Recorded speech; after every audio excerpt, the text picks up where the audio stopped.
ಯೋಗೇಶ್ ಗೌಡ ಕೊಲೆ ಪ್ರಕರಣದಲ್ಲಿ ಜೀವಾವಧಿ ಶಿಕ್ಷೆಗೆ ಗುರಿಯಾಗಿರುವ ಶಾಸಕ ವಿನಯ್ ಕುಲಕರ್ಣಿ ಶಾಸಕ ಸ್ಥಾನವನ್ನ ರದ್ದು ಮಾಡದೇ ಇರುವ ಸ್ಪೀಕರ್ ಕ್ರಮವನ್ನ ಖಂಡಿಸಿ ಯೋಗೇಶ್ ಗೌಡ ಕೊಲೆ ಪ್ರಕರಣದಲ್ಲಿ ಹೋರಾಟ ಮಾಡಿದ್ದ ಸಾಮಾಜಿಕ ಹೋರಾಟಗಾರ ಬಸವರಾಜ ಕೋರವರ್ ಬೇಸರ ವ್ಯಕ್ತಪಡಿಸಿದ್ದಾರೆ. ಧಾರವಾಡದಲ್ಲಿ ಸುದ್ದಿಗೋಷ್ಠಿ ನಡೆಸಿ ಮಾತನಾಡಿದ ಅವರು, ಮಾಜಿ ಸಚಿವ ಹಾಗೂ ಶಾಸಕ ಜನಾರ್ದನ ರೆಡ್ಡಿ ಪ್ರಕರಣದಲ್ಲಿ ಕೇವಲ 2 ದಿನಗಳಲ್ಲಿ ಶಾಸಕ ಸ್ಥಾನ ರದ್ದು ಮಾಡಲಾಗಿತ್ತು. ಆದರೆ ವಿನಯ್ ಕುಲಕರ್ಣಿ ಪ್ರಕರಣದಲ್ಲಿ ಹಾಗಾಗಿಲ್ಲ. ನಾನು ಈ ಬಗ್ಗೆ ಸ್ಪೀಕರ್ ಅವರಿಗೆ ಪತ್ರ ಬರೆದಿದ್ರೂ ಕ್ರಮವಾಗಿಲ್ಲ. ಈ ಬಗ್ಗೆ ನಾವು ಕಾನೂನು ಹೋರಾಟ ಮಾಡಲು ಮುಂದಾಗುತ್ತೇವೆ ಎಂದು ಆಕ್ರೋಶ ಹೊರಹಾಕಿದ್ದರು.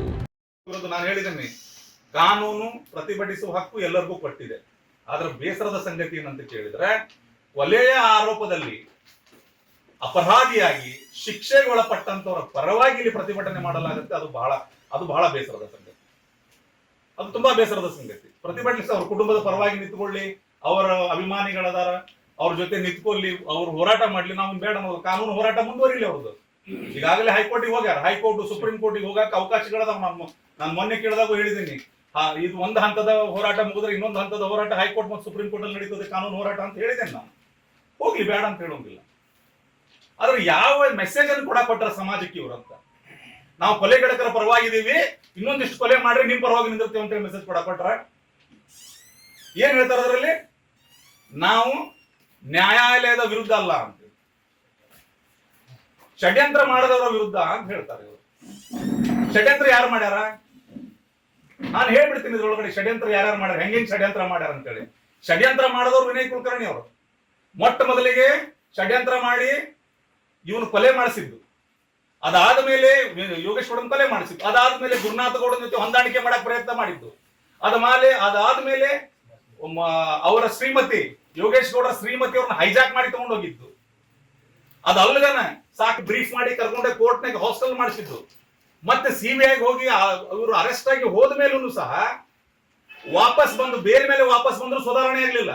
ಅಲ್ಲಿನೂ ಸಹ ಸಾಕಷ್ಟು ಸಾಕ್ಷಿಗಳನ್ನ ಒತ್ತಡ ಹಾಕಿ ಸಿಬಿಐ ಗಮನಕ್ಕೆ ಬಂದು ಅದು ಟ್ರ್ಯಾಪ್ ಆಗಿ ಕೋರ್ಟ್ ನ್ಯಾಯಾಲಯದ ಮುಂದೆ ಬಂದಾಗ ಮತ್ತೆ ಸುಪ್ರೀಂ ಕೋರ್ಟ್ ಇವರ ಬೇಲ್ ಅನ್ನು ಕ್ಯಾನ್ಸಲ್ ಮಾಡಿ ಮತ್ತೆ 9 ತಿಂಗಳು ಜೈಲಿಗೆ ಕಳಿಸ್ತು.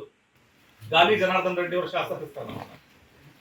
ಮತ್ತೆ ಈ ಪ್ರಕರಣದಲ್ಲಿ ಯಾಕೆ ಇವತ್ತು 10 ದಿವಸ ಆಯ್ತು, ಇವತ್ತಿಗೆ 10 ದಿವಸ. ಸ್ಪೀಕರ್ ಅವರು ಯಾವಾಗ ಒಂದು ಮಾಧ್ಯಮದಲ್ಲಿ ನೋಡಿದೆ, ನಾನು ಇಲ್ಲಿವರೆಗೂ ನನಗೆ ಕಾಪಿ ಮುಟ್ಟಿಲ್ಲ ಅಂತ ಹೇಳ್ತಾರೆ. ಕಾಪಿ ನಾನು ಅದಕ್ಕೋಸ್ಕರ ಕಾಪಿ ಸಮೇತ ಈ ಸುಪ್ರೀಂ ಕೋರ್ಟ್ ಲಿಲಿ ಥಾಮಸ್ ಮತ್ತು ಭಾರತ ಸರ್ಕಾರದ ಪ್ರಕರಣದೊಳಗಡೆ ಸುಪ್ರೀಂ ಕೋರ್ಟ್ ಏನ್ ಆದೇಶ ಮಾಡಿದೆ ಅಲ್ಲ, ಆ ಒಂದು ಸೈಟೇಷನ್ ಕೂಡ ಹಚ್ಚಿ ಕಳಿಸಿನ ನಾನು. ಅಲ್ಲಿ ಸುಪ್ರೀಂ ಕೋರ್ಟ್ ಹೇಳುತ್ತೇನೆ ಅಂತ ಕೇಳಿದ್ರೆ, ಯಾವ ಕ್ಷಣದಲ್ಲಿ ಅವರನ್ನ 2 ವರ್ಷಕ್ಕಿಂತಲೂ ಮೇಲ್ಪಟ್ಟು ಅಪರಾಧಿ ಅಂತ ಹೇಳಿ ಘೋಷಿಸಲಾಗುತ್ತೋ ನ್ಯಾಯಾಲಯ, ಅವತ್ತಿಂದನೇ ಅವರ ಶಾಸಕ ಸ್ಥಾನ ರದ್ದದು. ಗೆಜೆಟ್ ನೋಟಿಫಿಕೇಶನ್ ಮಾಡಬೇಕಲ್ಲ, ರಾಜ್ಯ ಪತ್ರದಲ್ಲಿ ಹೊರಡಿಸ್ಬೇಕಲ್ಲ, ಈ ಶಾಸಕ ಸ್ಥಾನ ಈ ಕ್ಷೇತ್ರದ ಶಾಸಕರು ಇಲ್ಲ, ಇದು ಖಾಲಿ ಇದೆ ಅಂತ ಹೊರಡಿಸ್ಬೇಕಲ್ಲ. ನೀವು ಇಲ್ಲಿ ಇವೆಲ್ಲ ಷಡ್ಯಂತ್ರಗಳನ್ನು ಮಾಡ್ತೀರಿ. ಶಾಸಕ ಸ್ಥಾನ ಒಟ್ಟು ಬಿಟ್ಕೊಡಕ್ ಮನಸ್ಸಿಲ್ಲ. ಅಲ್ಲಿ ಇವ್ರು ಶಾಸಕ ಸ್ಥಾನ ತೆರವು ಮಾಡಕ್ಕೂ ಈ ಸರ್ಕಾರದವ್ರಿಗೆ ಮನಸ್ಸಿಲ್ಲ. ಇಷ್ಟೆಲ್ಲಾ ಷಡ್ಯಂತ್ರಗಳನ್ನು ಮಾಡಿ ಯಾರೋ ಷಡ್ಯಂತ್ರ ರೂಪಿಸ್ಯಾರ ಅಂತ ಹೇಳಿ ಸರ್ ಬೀದಿಗಿಳಿದು ಅದನ್ನ ಮೌನ ಮೆರವಣಿಗೆ ಅಂತೇಳಿ ಪ್ರತಿಭಟನೆ ಮಾಡ್ತೀವಿ. ಯಾಕಂತ ಕೇಳಿದ್ರೆ ಮತ್ತೇನಾರ ಮಾಡಿದ್ರ ಅಂತ ಹೇಳಿದ್ರೆ ಮತ್ತೆ ಕೋರ್ಟ್ ಬಾರಿಸಬಾರ್ದಲ್ಲ ಇವ್ರನ್ನ. ನಾವು ಇದನ್ನ ಬಿಡೋದಿಲ್ಲ. ನಾವೆಲ್ಲ ಬಂದಿರುವಂತಹ ಎಲ್ಲ ಆಡಿಯೋಗಳು ಮತ್ತು ವಿಡಿಯೋಗಳನ್ನು ತಗೊಂಡು ನಾವು ನ್ಯಾಯಾಲಯದ ಮೊರೆ ಹೋಗ್ತೀವಿ. ನಾವು ಈಗ ನಾವು ವಕೀಲರ ಜೊತೆ ನಾವು ಮಾತಾಡ್ತಿದ್ದೀವಿ. ವಕೀಲರ ಸಲಹೆ ತಗೊಂಡು ನಾವು ನ್ಯಾಯಾಲಯದ ಮೊರೆನೂ ಹೋಗ್ತೀವಿ. ಸಂಪೂರ್ಣ ನ್ಯೂಸ್, ಇದು ನೊಂದವರ ಧ್ವನಿ.